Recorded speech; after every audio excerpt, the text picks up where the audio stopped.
तुषारहार धवला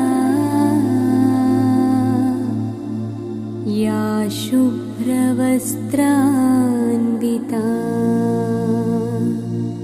या वीणां वरदण्डमण्डितकरा या श्वेत पद्मासना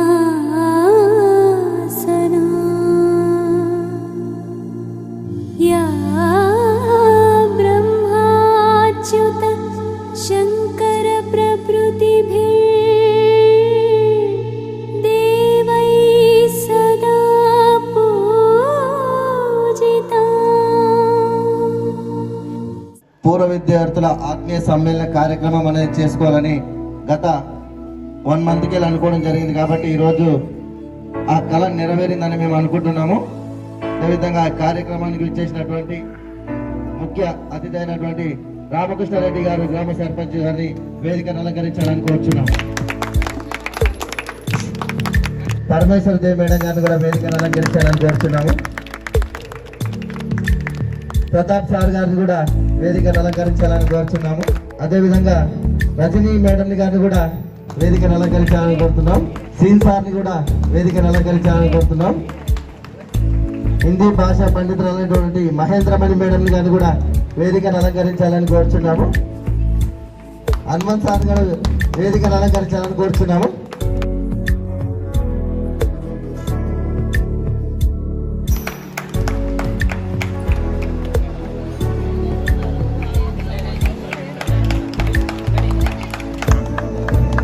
ఇక్కడ చూసి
థ్యాంక్స్ చెప్తున్నాను. కొండ మరియు రవి వాళ్ళిద్దరికి నా తరఫున స్పెషల్ థ్యాంక్స్ చెప్తున్నాను. ఎందుకంటే వాళ్ళు పట్టు విడవకుండా ఖచ్చితంగా నేను ఓన్లీ నెంబర్స్ గ్యాదర్ చేసి వాళ్ళకి వదిలిస్తే వాళ్ళు మొత్తాన్ని ఈరోజు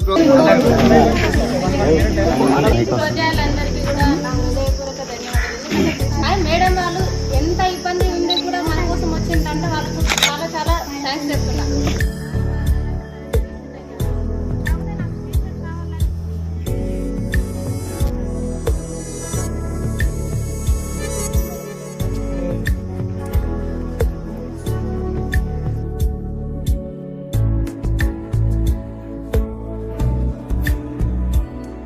గురు బ్రహ్మ గురు విష్ణు గురుదేవో మహేశ్వర గురు సాక్షాత్ పరబ్రహ్మ తస్మై శ్రీ గురవే నమః అని చాలా అసలు ఎంత మీకుడమ్మా మనమంతా ఒకటమ్మా అనుకుంటే అసలు ఎక్కడ చూసినా అట్లే కనిపిస్తుంది నాకు.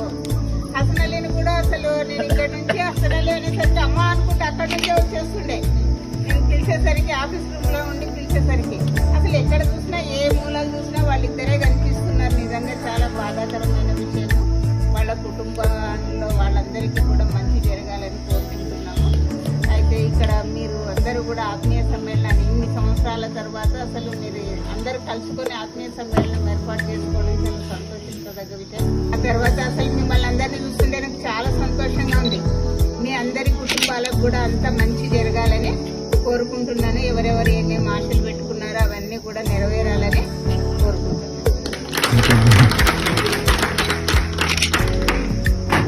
నెక్స్ట్ సీన్ సార్ గారిని మాట్లాడాల్సిన నేటి ఈ పూర్వ విద్యార్థుల ఆత్మీయ సమ్మేళనానికి అధ్యక్షత వహించినటువంటి గ్రామ పెద్దలు గౌరవనీయులు శ్రీ రామకృష్ణరెడ్డి సార్ గారికి, మరి నాతో పాటు సీనియర్ ఉపాధ్యాయులైనటువంటి పరమేశ్వరి మేడం గారికి, రజనీ మేడం గారికి, మహేంద్రమణి మేడం గారికి, ప్రతాప్ సార్ గారికి, మిత్రుడు హనుమంత్ సార్ గారికి, నాతో పాటు మీరు చిన్నారి విద్యార్థులకు అందరికీ కూడా శుభాకాంక్షలతో పాటు ఆశీస్సులు అందజేస్తూ మన అందరి అనుభవం మనకు కోవిడ్-19. ఆ కోవిడ్-19 పెద్ద విపత్కర పరిస్థితిలో కూడా మన భారతదేశం నిలబడి ఉన్నదంటే దానికి బలమైన పునాది ఏంటంటే బాండే ఆత్మీయంగా. అంటే మన భారతదేశ సంస్కృతిలోనే ఈ బాండ్కి అంత విలువ ఉంది. బంధం, బాండ్ నథింగ్ బట్ బంధం. అంటే మనకు తెలియని ఎనర్జీ మన లోపల ఫ్లో అవుతుంది. అందుకోసం ఎప్పుడు మన అనాదిగా మనం వస్తున్నట్టు మన కుటుంబ వ్యవస్థలో ఉన్నటువంటి బలమైన పునాదులు అవే. మీరు మీ ఫ్యామిలీకి, మీ తల్లిదండ్రులకు, మీ గ్రామానికి, ఈ మన భారతదేశానికి భవిష్యత్తులో మంచి పేరు తీసుకురావాలని మనస్ఫూర్తిగా ఆశిస్తూ, ముందుగా వేదికను అలంకరించిన గ్రామ పెద్దలకి మరియు నా తోటి ఉపాధ్యాయ బృందానికి మరియు ప్రియమైన నా యొక్క విద్యార్థులకు నమస్కారాలు. ఒక టీచరు, ఎవరైనా ఒక వ్యక్తి టీచర్ జాబ్ ఎక్కినప్పుడు తనకు గుర్తుండే పాఠశాలలు 2 ఉంటాయి. కాబట్టి నా లైఫ్లో డోకూరు పాఠశాల అనేది చాలా స్పెషల్. ఫస్ట్ పాయింట్, ఫ్యూచర్లో అదృష్టవశాత్తు నాకు ఎప్పుడైనా ప్రమోషన్ వచ్చి ఈ పాఠశాల దొరికే అవకాశం రావాలని ఎప్పుడు భగవంతుని కోరుకుంటుంది. ఇది ఫస్ట్ విషయం. సెకండ్ విషయము, అదే ఒక టీచర్కు తన లైఫ్లో మొట్టమొదటి batch 10th class batch. So నా లైఫ్లో నాకు మొట్టమొదటి బ్యాచ్ ఏ క్లాస్ అంటే 10th క్లాస్ బ్యాచ్, అది మీ బ్యాచ్. ఈ బ్యాచ్ కూడా నా లైఫ్లో ఎప్పుడు గుర్తుండిపోయి ఇక్కడ పెరిగి చదువుకున్న పాఠశాల ఏదైతే ఉందో ఇదొకటే మన పాఠశాల. ఆ పాఠశాలకు మీరు వీలైనంత వరకు మీ చేయూతను అందించడానికే ఎప్పుడు మీరు సిద్ధంగా ఉండాలని మీకు ఈ వేదిక నుంచి హృదయపూర్వకంగా కోరుకుంటున్నాను. పాఠశాల అభివృద్ధిలో ఎప్పుడు కూడా మీ భాగస్వామ్యం. తర్వాత ఇంకో గ్రేట్నెస్ విషయం మీ అందరికీ తెలుసు, కానీ ఇంకోసారి మీకు జ్ఞాపకం చేస్తున్నా. ప్రతి పాఠశాలలో కొన్ని వందల బ్యాచ్లు 10th క్లాస్ బ్యాచ్లు వెళ్తుంటాయి. కానీ అందరూ కూడా ఆత్మీయ సమ్మేళనాలు ఎప్పుడు బాగా గుర్తుపెట్టుకోండి. అన్ని బ్యాచ్లు ఆత్మీయ సమ్మేళనాలు ఎప్పుడు చాలా తక్కువ బ్యాచ్లు మాత్రమే, చాలా తక్కువ బ్యాచ్లు తమ యొక్క స్నేహాన్ని నిలుపుకుంటూ కొన్ని బ్యాచ్లు మాత్రమే ఆత్మీయ సమ్మేళనాన్ని చేసుకుంటాయి. అలాంటి గొప్ప బ్యాచ్లలో మీ యొక్క బ్యాచ్ కూడా మన ఊరిలో నిలిచిపోతుందని నేను ఖచ్చితంగా చెప్తాను. నేను ఇప్పుడు నా సర్వీస్ 17 years కదా, అంటే తర్వాత ఫ్యూచర్లో వేరే బ్యాచ్ చేస్తుండొచ్చు. ఇప్పుడు నా సర్వీస్లో మొదటిసారిగా ఆత్మీయ సమ్మేళనం పిలిచిన బ్యాచ్ మీ బ్యాచ్. కాబట్టి నేను ఇంకా ఎక్కువ హ్యాపీగా, నేను సంతోషంగా ఫీల్ అవుతున్నాను. ఎందుకంటే ఇప్పటి నుంచి ఆత్మీయ సమ్మేళనాలు నా యొక్క స్టూడెంట్ స్టార్ట్ చేయడం జరిగిందని చెప్పుకుంటున్నాను. ఓకే, సో మీరందరూ కూడా మన ఊరి అభివృద్ధిలో భాగంగా ఉంటూ, పాఠశాల అభివృద్ధి భాగంగా ఉంటూ చక్కగా ఉంటారని, మీ యొక్క పాఠశాల అభివృద్ధిలో ఎల్లప్పుడూ మీరు తోడుంటారని, మీరు ఎల్లప్పుడూ హ్యాపీగా సంతోషంగా ఉండాలని కోరుకుంటూ ఆ భగవంతుని ప్రార్థిస్తూ ఇంతటితో సెలవు తీసుకుంటున్నాను. Thank you. నిజంగా సార్, మా ఊరు ప్రత్యేకత అనేది ఉంది. మీరు సోషల్ టీచర్ కాబట్టి ఎక్కడైనా ఫస్ట్ బ్యాచ్ మాకే చెప్పిండ్రు. అయితే సోషల్లో అయితే డోకూరు గ్రామంలో ఒక పీఠభూమి అని ఉంటుంది. 6వ తరగతిలో 4వ పాఠం ఉంటుంది. అది కూడా అది ఇంగ్లీష్లో అయితే డోకూరు విలేజ్ టెక్ అండ్ ప్లేచ్ అని ఉంటుంది. నేను కూడా సోషల్ టీచర్గా పనిచేసిన. ఒక 5 బ్యాచ్లు అయిపోతుంది సార్ 10th. నేను కూడా, మా ఊరు గొప్ప ప్రత్యేకత. దాంతోపాటు ఇంకోటి కూడా ఉంది సార్ మా ఊరు ప్రత్యేకత. IRHS, Indian rural health service అని దాన్ని కామన్ గా తెల్లల దవాఖాన అని అంటారు ఈ ఊర్లో. ఐ థింక్ 1970 ప్యాట్ బిడింగ్టన్ అనే మేడం ఇంగ్లాండ్ వాళ్ళు అమెరికా వాళ్ళు దాన్ని ఏర్పాటు చేస్తే మా గ్రామం వాళ్ళు దానికి ఒక ప్లేస్ ఇస్తే మాత్రమే చాలా ఖరీదైన ఎటువంటిదైనా సరే ఏ రోగమైనా సరే వాళ్ళే ఇక్కడ నుంచి సర్వీస్ డైరెక్ట్ గాంధీ కానీ ఉస్మానియా హాస్పిటల్ కానీ ఎక్కడికైనా అది మా ఊరు ప్రత్యేకత. మేము చాలా ఈ ఊర్లో ఉన్నందుకు చాలా గర్వపడుతున్నాం సార్. జస్ట్ 10 రూపాయలు వచ్చి టోకెన్ తీసుకుంటే 10 లక్షల ఖర్చు అయినా సరే వాళ్ళ సొంత ఖర్చులు తీసుకుపోయి నువ్వు ఇదే గాంధీ హాస్పిటల్ కోండి డోకూర్కి వెళ్ళి కార్డు తీసుకుంటే 100 మంది లైన్లో ఉంటా ఫస్ట్ వాళ్ళే తీసుకొని పోతారు హాస్పిటల్కి. నీ ఉస్మానియాకి తీసుకోండి, నిమ్స్ ఎక్కడికైనా తీసుకోండి. ఇది మా ఊరు ప్రత్యేకత అని చెప్పుకుంటానికి చాలా గర్విస్తున్నాము. Thank you sir. ఇప్పుడు ప్రతాప్ సార్ గారిని మాట్లాడాల్సిన కోరుతున్నాం. అయితే నేను 2002లో ఇక్కడికి రావడం జరిగింది. పాత స్కూల్ అప్పుడు మీరు 3వ తరగతి 4వ తరగతి ఉంటారు అంతేనా? 3వ తరగతి 4వ తరగతి అప్పుడు మీకు అయితే మీరు చిన్నప్పటి నుండి అయినా కూడా మంచి మేధావులు వర్గం అంటే బాగా చదువుకున్నారు. అయితే భవిష్యత్తులో కూడా మీరు మంచి ఉన్నత స్థానాలలో ఉండాలని కోరుకుంటూ మిమ్మల్ని చూస్తుంటే ఇంకా చిన్నగానే కనిపిస్తున్నారా నాకు. ఏం చేయాలి ఆ ఫేస్లలో ఆ అమాయకత్వము, ఆ చూసే నవ్వు, ఆ మాట్లాడే విధానము అవన్నీ చూస్తుంటే ఇంకా హ్యాపీగా ఉంది చాలా. కానీ మీరు మీకంటూ ఒక గోల్ పెట్టుకొని పెళ్లి చేసుకున్నారు కదా ఆల్రెడీ. సామరస్యంగా సానుకూలంగా ఆ సమస్యను ఎదుర్కొనే ధైర్యము ఆడపిల్లలకు ఉండాలి, మగపిల్లలకు కూడా కంపల్సరీగా ఉండాలి. ఎందుకంటే ఆడపిల్లలు ఏమి తక్కువ కాదు, మగపిల్లలేమి ఎక్కువ కాదు, ఇద్దరు కూడా సమానమే. నా చేతిలోకించి 6 బ్యాచెస్ వెళ్ళినాయి ఇక్కడ నుంచి. అయితే ఇక్కడ ఈ బ్యాచ్ పిల్లలంటే చాలా చాలా ఇష్టం నాకు. అసలు ఎంత ఇష్టం అంటే ఆ పిల్లల పేర్లు ఇట్లా మైండ్ లో తిరుగుతుంటాయి నాకు. వీడు అని. అయితే ఆ పిల్లలు ఏమైందో మరి, ఎంత ఎక్సలెంట్ గా చదివేటటువంటి పిల్లలు ఏదో చిన్న జాబులు చేసుకోవడం ఏందనేది చాలా పరిశ్రమ అనిపించింది నాకు. మంచి పిల్లలు, మంచి ఎక్సలెంట్ చదివే పిల్లలు మంచి జాబులు కొట్టి మంచి ఉన్నత స్థానంలో ఉంటారనుకున్నా, ఏదో మనకు చుట్టుముట్టు ఉండేటటువంటి పరిసరాల ప్రభావం మన మీద ఎక్కువగా పడుతుంటది. అందుకనే మనము ఎవరి దగ్గర మాట్లాడినా మన చుట్టుముట్టు ఉన్నటువంటి మనకు కావలసింది మాత్రమే మనకు తీసుకోవాలి. మనకు అనవసరమైన విషయాన్ని తీసేసేయాలి. ఎలా? ఒక హంస వాటరు పాలు ఒక దగ్గర పోస్తే ఓన్లీ మిల్క్ మాత్రమే తీసుకొని వాటర్ను వదిలేస్తుంది. దానికి ఆ ప్రత్యేకత ఉంటుందన్నమాట. అట్లా సరే, మీ వరకైతే బెస్ట్ గా మంచిగా అరేంజ్ చేసిండ్రు, సూపర్ గా ఉంది. నా ఫస్ట్ అపాయింట్మెంట్ కల్వకుర్తి మండల్ గుంటూరులో. అయితే లాస్ట్ ఇయర్ కాకుండా లాస్ట్ ఇయర్ ఆత్మీయ సమ్మేళనం ఏర్పాటు చేసిండ్రు. ఇంకా అక్కడ నుంచి ఇక్కడ వచ్చిన 2002లో 2012 వరకు నేను ఇక్కడ వర్క్ చేసినాను. ఓకే, ఇప్పుడైతే ఓకే, మీరు మీ పనులను మీరు సక్రమంగా చక్కదిద్దుకుంటున్నారు. ఓకే, నెక్స్ట్ మీ పిల్లలైనా సరిగ్గా చదివించి మీ పరిస్థితులు పక్కన ఉన్నటువంటి పరిస్థితులను అబ్జర్వ్ చేస్తూ మీ పిల్లల్ని చక్కదిద్దుకొని మీరు భవిష్యత్తులో బాగుండాలని ఆశీర్వదిస్తున్నాను నాన్న. ఆల్ ది బెస్ట్ అందరికీ కూడా. God bless you. Thank you నాన్న. సభను అలంకరించినటువంటి పెద్దలు అన్న రామకృష్ణారెడ్డి గారికి ప్రత్యేకమైనటువంటి ధన్యవాదాలన్న. మీరు ఇంతసేపు మా కోసం పని కట్టుకుని ఉన్నారు. ఇంకా ఏం చెప్పాలి, స్టేజ్ ఏర్పాటు చేసిన లేదా ఈ ప్రోగ్రామ్ ఏర్పాటు చేసినటువంటి ఈ పిల్లలందరూ మా పిల్లలు. ఇంకా ఎందుకంటే నేను ఇక్కడ మీరు 2nd, 3rd క్లాస్లో ఉన్నప్పుడు నేను 2001లో వచ్చాను ఈ ఊరికి. మీరు చాలా చిన్నగా ఉండేవారు, మస్తు కొడుతుంటే నేను అప్పుడు ప్రైమరీలో ఉన్నప్పుడు. నాకు ఇప్పటికి కూడా బాగా గుర్తుంది. కానీ డోకూరు అంటే ఒక ఎంత ఆత్మీయుడికి తెలుసు. నేను డోకూరులో చేసి వచ్చాను. ఆ డోకూరులో కొంతమంది పిల్లల గురించి కూడా చెప్తుంటే నేను ఇప్పటికి కూడా చెప్తుంటాను వాళ్ళకి. డోకూరు అంటే ఏదో నా సొంత ఊర్లాగా అనిపిస్తుంది నాకు. నిజంగా పిల్లలు పిలిచిండ్రంటే ఎంత సంతోషంగా అనిపించింది నాకు. నా 27, 28 ఏళ్ళ సర్వీస్లో ఎప్పుడూ కూడా ఈ ఆత్మీయ సమ్మేళనానికి పోలేదు, ఎవరు కూడా పిలవలేదు, చేయలేదు. పాపం కొండయ్య, ఇంకా శ్వేత, ఇంకా ఎవరో ఫోన్ చేసిండ్రు చాలాసార్లు, ఒక 20 సార్లు చేసింటాడు కొండలు. నేను ఆ 20 సార్లలో ఒక 4-5 సార్లు మాత్రమే మాట్లాడిన. పాపం వాడు చేసినప్పుడల్లా నేను ఎక్కడో ఉండడం జరిగేది. బాబు చిన్న, నీకు ప్రత్యేకమైనటువంటి ధన్యవాదాలు రా. ఈ ఆత్మీయ సమావేశం ఏర్పాటు చేసిండ్రు, అంతా బాగానే ఉంది. కానీ మీరందరూ కూడా ఉండాలనుకుంటారు.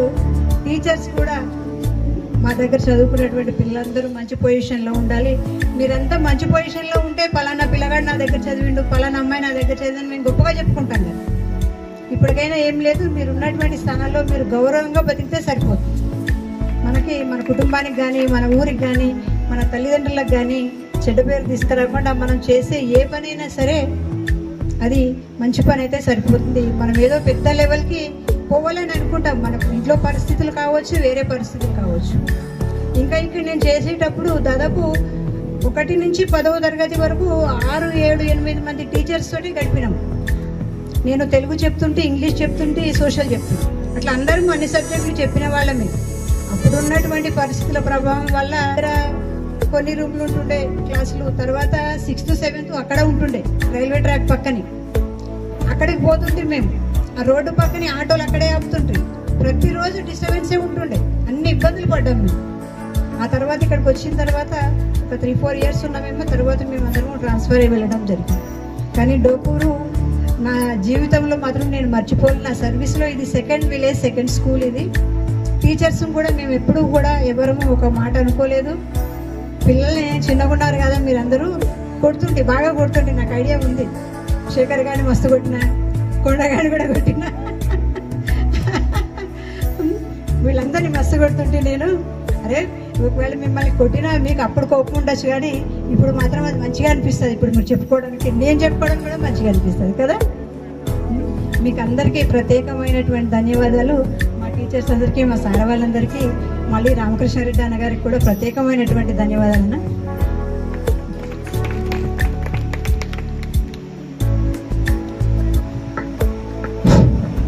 కొట్టడం అంటే ఒక చిన్న విషయం గుర్తొచ్చింది మేడం మాకు కూడా. అప్పుడు శ్రీనివాస్ సార్ గారు మమ్మల్ని బయట కూర్చోబెట్టి చదివిపిస్తున్నాడు. బాలచంద్ర అన్న వచ్చినప్పుడు, బాలచంద్ర అన్న వస్తే ఈ కొడుకులు కొండగాడు వీడి కొడుకులు ఊకుంటారా, ఆ చిన్న రాళ్ళు తీసుకొని కాళ్ళకేసి ఎక్కినారు. ఎక్కితే డైరెక్ట్ బాలచంద్ర రూమ్లో రిజిస్టర్ వెళ్తుంటే బాలచంద్ర అన్న కిటికీ దాడుతుంటే కిటికీలు చూసుకుంటూ వస్తుండే. కొండ మరి వాళ్ళు చంద్రన్న అనే వరకు అట్లా చూసుకొని డైరెక్ట్ బలు వస్తే సీన్ సార్ మేము బయట మొత్తం లైన్ నిలబెట్టిండు. నిలబడి చదువుని రానాడు. చదువుని అంటే చదువుదామని మేము అనుకున్నాం, కానీ బాలచంద్ర ఇన్ని కట్టెలు తీసుకొని వచ్చిండు డైరెక్ట్ బయటకు. కానీ కొట్టిండు చూడు మేడం, ఆ రోజు మాత్రం మా జీవితంలో మర్చిపోలేవు. కొట్టుకోమైతే మాత్రం నేను ఆ లాస్ట్ నుండి ఫస్ట్ ఇద్దరికి కట్టెలు 3 ఇరిగినాయి. ఆ లాస్ట్ నుండి ఇక్కడ నుంచి అక్కడ లాస్ట్ జంప్ అయినా. ఫస్ట్ నేను బాగా తెలియకుంటే ఎప్పుడైనా కూడా ఆ కట్టెలు ఇరిగే వరకే లాస్ట్ నాకు ఎవరికి వచ్చి కింద అయింది కట్టే. ఆ రోజు మాత్రం మేము బాగా గుర్తుపెట్టుకున్నాము. కలిసి ఒకటే లోపల బాయ్స్ మొత్తం బయట ఉన్నాం, మామూలు కొట్టలేదు సార్ అయితే ఆ రోజు. ఓకే సార్, ఇప్పుడు సర్పంచ్ గారిని మాట్లాడాల్సిందిగా కోరుచున్నాం. ఈరోజు పూర్వపు విద్యార్థి ఆత్మీయ సమ్మేళనానికి నాకు అధ్యక్ష స్థానం కల్పించినటువంటి మీ విద్యార్థులందరికీ నా హృదయపూర్వక ధన్యవాదాలు తెలుపుతూ, మరియు వేదిక మీద ఉన్న టీచర్స్కి అందరికీ నా కృతజ్ఞతలు తెలుపుతున్నాను. ఎందుకంటే మీరు కోరిన వెంబడే వాళ్ళు వచ్చి ఈ ప్రోగ్రామ్ను నిర్వహించినందుకు. మరియు ముఖ్యంగా ఏంటంటే మీరు ఆ బ్యాచ్ అప్పుడు దాదాపు నేను ఎంపీటీసీ ఉండొచ్చు, యజ్ఞగోపాల్ ఆయన సర్పంచ్ ఉండే, నేను సర్పంచ్ ఉండా. కాబట్టి ఇది మంచిగా వీక్ అయితే టీచర్స్కి ఎప్పుడు ఆనందంగా ఉంటుందంటే మనము వాళ్ళు విద్య బోధించిన విద్యార్థులు అందరూ ఏదో ప్రయోజకులు అంటే ఏదో పెద్ద స్థానాలు అయితేనే అని కాదు, ప్రయోజకులు అయ్యి సమాజానికి మంచి ఉపయోగపడుతుంటే వాళ్ళకి మధ్య సంతోషంగా ఉంటుంది. మరియు మనం ఏంటంటే ప్రతి ఒక్కరము అందరము చదివిన వాళ్ళు అందరము ఏదో పెద్ద జాబులు వేస్తామో లేకపోతే పెద్దగా సంపాదిస్తామనేది కాదు. కొందరు సంపాదించవచ్చు, కొందరు పెద్ద జాబులు చేయొచ్చు. కానీ ఈరోజు ఇక్కడ ఉన్న వాళ్ళంతా మామూలుగా ఏదో తక్కువ చదివినా తక్కువ ఉన్నా కూడా వాళ్ళు మనస్ఫూర్తిగా ఈరోజు ఈ ఆత్మీయ సమ్మేళనం జరుపుకుంటున్నా అంటే వీళ్ళకు అభినందించు. చాలా మంది ఆత్మీయ సమ్మేళనం చూసినా కూడా నేను కూడా ఏంటంటే గొప్ప నౌకర్లు చేసుకుంటూ గొప్పగా సంపాదించిన వాళ్ళంతా ఆత్మీయ సమ్మేళనం చేసుకొని ఏదో దావలు చేసుకొని చూసినాను. కాబట్టి మీరు ఈ తక్కువ ఉన్నా కూడా సరే ఈరోజు మీరు ఈ ఆత్మీయ సమ్మేళనం చేసుకుంటున్నట్టే గర్వంగానే ఉంది నాకు. మరియు మనకు ఈరోజు మనము ఎంత చదివినామో ఎంత సంపాదించినది ముఖ్యం కాదు. మనం ఎంత చదివినా ఎంత సంపాదించినా ఈరోజు సమాజానికి మనము ఏ విధంగా ఉపయోగపడుతున్నామో, మన కుటుంబాలకు ఏ విధంగా ఉపయోగపడటం, మనం ఏ విధంగా బాధ్యతగా ప్రవేశించడం అనేది ముఖ్యంగా ఉంటుంది. కాబట్టి మనము ఏంటంటే మనం ఇప్పుడు సమాజంలో కొన్ని చూస్తున్నాము, ఆ విధంగా కాకుండా మనము మన బాధ్యతను ప్రవర్తించి మన కుటుంబాలకు కానీ మనం చేసుకున్న ఫ్యామిలీలకు కానీ ఇబ్బంది కలగకుండా ఉండాలనేది నా కోరిక. అయితే మేము కూడా ఏం చేసినాం, మేము కూడా కొందరు మా బ్యాచ్లో మేము రాజకీయంలో వ్యవసాయం స్థిరపడ్డా కూడా రాజకీయంలో కూడా కొన్ని విలువలతో కూడా రాజకీయమే చేస్తున్నాం. మేము కూడా రాజకీయాలు అందరూ డబ్బులకు అమ్మడబోయి దానికి దీనికి అమ్మడబోతున్నారు. ముఖ్యంగా ఏంటంటే నేను ఎంపీటీసీ ఉన్నప్పుడు ఈ ప్రస్తుత రేవంత్ రెడ్డి గారు ఆ రోజు ఎమ్మెల్సీకి పోటీ చేసిండు. ప్రస్తుతం ఇప్పుడు మన ముఖ్యమంత్రి గారు ఆ రోజు ఎమ్మెల్సీగా పోటీ చేసాం, నేను ఎంపీటీసీగా ఉంటా. ఆయన ఇండిపెండెంట్ డబ్బులు ఇప్పించిన, కానీ ఆ రోజు నన్ను కూడా తీసుకున్నా, నేను కూడా తీసుకుంటే నేను డబ్బులు తీసుకుని ఓటు వేయలేదు. నేను ఫ్రీగానే ఓటు వేస్తానే ఉద్దేశంతో నేను ఓటు ఆ విధంగా చేయాలని చెప్పి నేను ఫ్రీగానే ఆయనకు ఓటు వేసిన. ఆ రోజు ఆయన ఎమ్మెల్సీ చేసినాము. ఈరోజు ముఖ్యమంత్రి హోదాలో ఉన్నాడు. మరి ఇంకొకటి మనకు గౌరవించదగ్గ విషయం ఏంటంటే ఆ రోజు దినం కాకుండా ఈ రోజులో కూడా ప్రస్తుతం మన ఎంపీటీసీ యజ్ఞగోపాల్ రెడ్డి గారు ఈ రోజు మొన్న వచ్చిన ఎమ్మెల్సీ అవకాశాలు అందరూ వినియోగించుకున్నారు. అందరూ ఎంత డబ్బులు తీసుకోవాలని తీసుకున్నారు. దాదాపుగా చిన్న మొత్తం కాకుండా 8-10 లక్షల వరకు తీసుకున్నారు ఒక ఎంపీటీసీ. కానీ ఈ మన ఎంపీటీసీ మాత్రం ₹1 తీసుకోకుండా ఓటేసింది. ఇది గర్వించదగ్గ విషయం అసలు. ఎందుకంటే అందరూ చేస్తున్నారు, అందరూ ఉన్నారు కాబట్టి, అందరూ ఈరోజు డబ్బులతో రాజకీయం చేస్తున్నారు కాబట్టి ఆ రోజు నేను కూడా ఫ్రీగానే ఓటేసిన, ఈ రోజు ఈయన కూడా ఫ్రీగానే ఓటేసిండు. కాబట్టి మేమిద్దరం మా యొక్క ఉన్నంత స్థాయిలో మేము తృప్తిగా ఉన్నాం. కాబట్టి మేము విలువలతో కూడిన రాజకీయమే చేసినాము. ఏం చేసినా కూడా ఇది మనం ప్రస్తుతానికి మనం నేర్చుకోవాల్సిన విషయం. మీరు కూడా ఏంటంటే మీరు కూడా సరే ఇంతవరకు ఏం చేసిందో ఇప్పటి నుంచి అయినా గ్రహించి మీ బాధ్యతను వివరించి మీరు బాధ్యతగా ప్రవర్తించగలరని నా యొక్క మనవి చెప్తూ ఈ ఉపన్యాసం.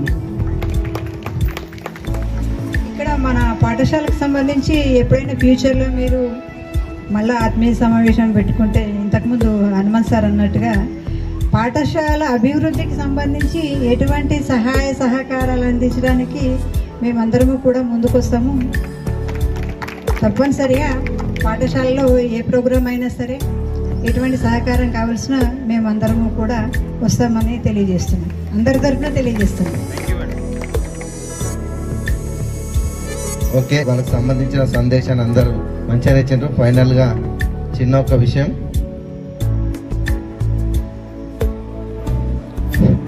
ఇందులో కళ్యాణ్ టీచర్ కూడా ఇన్వైట్ చేసినాం మేడం. వాళ్ళ భావన ఎవరు చనిపోయినారని మేడం గారు అటెండ్ కాలేకపోయారు. మేము 23-24 మెంబర్స్లో ఒక 2 మెంబర్స్ చనిపోయారు మా బ్యాచ్లో. రేణుకా నుండే మీకు గుర్తుండొచ్చు మేడం. అమ్మాయి రేణుక చనిపోయింది. ఒక బాబు రవి అనే అబ్బాయి, ఇద్దరైతే మిస్ అయ్యారు మా దాంట్లో. వాళ్ళిద్దరు చనిపోయారు. మేమంతా అందరం అందుబాటులోనే ఉన్నాం. ఇంకా ఫస్ట్ మనమైతే ఇంతకు సర్పంచ్ గారు చెప్పినట్టు ఎథిక్స్, దట్ మీన్స్ ఆల్సో విలువలతో కూడిన సమాజాన్ని మనం చేతిలో ఉంది. అది మనం 100% కాపాడాల్సిన బాధ్యత మన భుజాలపైనే ఉంది. కాబట్టి అది కంపల్సరీగా నిర్వర్తిస్తామని ఈ సభాముఖంగా తెలియజేస్తున్నాము. మెయిన్గా మనము ఈరోజు ఒక ఫ్రెండ్షిప్ అంటే ఏ విధంగా ఉండాలంటే ఫస్ట్ ఒక యూనిటీ అనేది చాలా ఇంపార్టెంట్. యూనిటీ లేకపోతే కుటుంబంలోనైనా సరే, భార్యాభర్తల మధ్యనే సరే, లేకపోతే సమాజంలోనైనా సరే, ఫ్రెండ్షిప్లోనైనా సరే కలకాలం 100 సంవత్సరాలు ఇదే విధంగా ఉండాలని నేను మనస్ఫూర్తిగా కోరుకుంటున్నాను. దయచేసి ఈరోజు ఫాస్ట్ జనరేషన్ ఉంది. ఫాస్ట్ జనరేషన్ అంటే ఇప్పుడు గల్లీలో ఏమైనా ఢిల్లీలో ఏం జరిగినా జస్ట్ 2 నిమిషంలో మన ముందరలో ఉంటుంది. కానీ ఈరోజు ఓన్లీ సెల్ ఫోన్లే మనకు జీవితం అనేది కాదు. సెల్ ఫోన్లు పక్కన పెట్టి బయటికి వస్తే ఒక బుక్ను చదివి నాలెడ్జ్ పెరిగే కన్నా సెల్ ఫోన్ పొద్దుస్థానం చూసినా కూడా వేస్టే. కానీ చాలా మంది యువత మనం కూడా మేబీ నేను కూడా నాతో పాటు ఆ సెల్ ఫోన్ అనేది డైరెక్ట్ ఇన్స్టాగ్రామ్, ఆ ఫేస్బుక్, ఆ వాట్సాప్ కంటిన్యూ మన విలువల్ని మనమే కోల్పోవడం అనేది కూడా జరుగుతుంది. దయచేసి మన పిల్లలకు మాత్రము ఆ సెల్ ఫోన్కి ఎంత దూరంగా ఉంటే అంత బాధ్యత పిల్లలకు మీద పెట్టి మనము వాళ్ళ మీద అంటే ఎక్కువ వాళ్ళని ప్రెజర్ చేయకుండా, మనం ఈరోజు కోల్పోయింది అంటే గట్టి వాళ్ళ మీద రుద్దడం కాకుండా వాళ్ళని భవిష్యత్తులో మంచిగా ఒక ప్రయోజకులను చేయాలని కోరుకుంటున్నాను. Thank you. జై హింద్, జై భారత్. మీరేమండి అందరు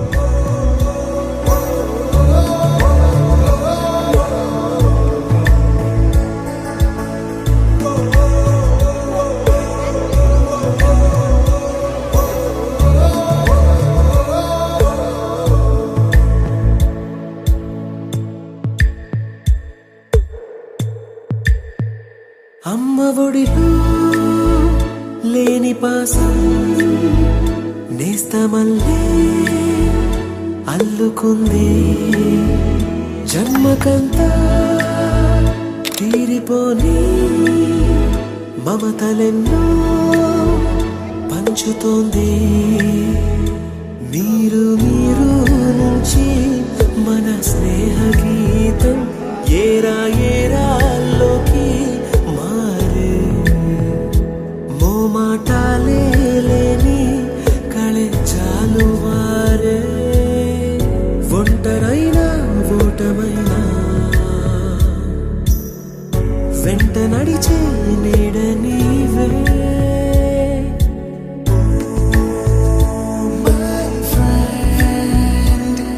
తడి కన్నులనే తుడిచిన నేస్తమా.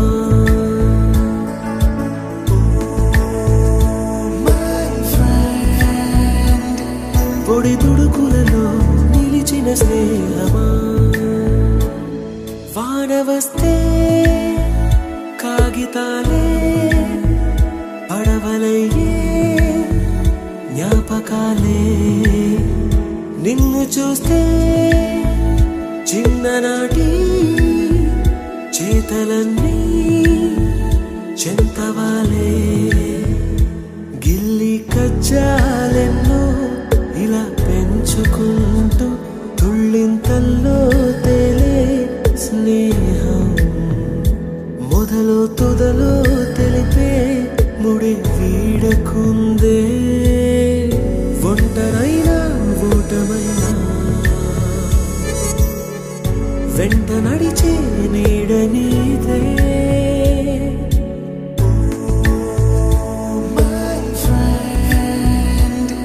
తడి కన్నులనే తుడిచిన నేస్తమా.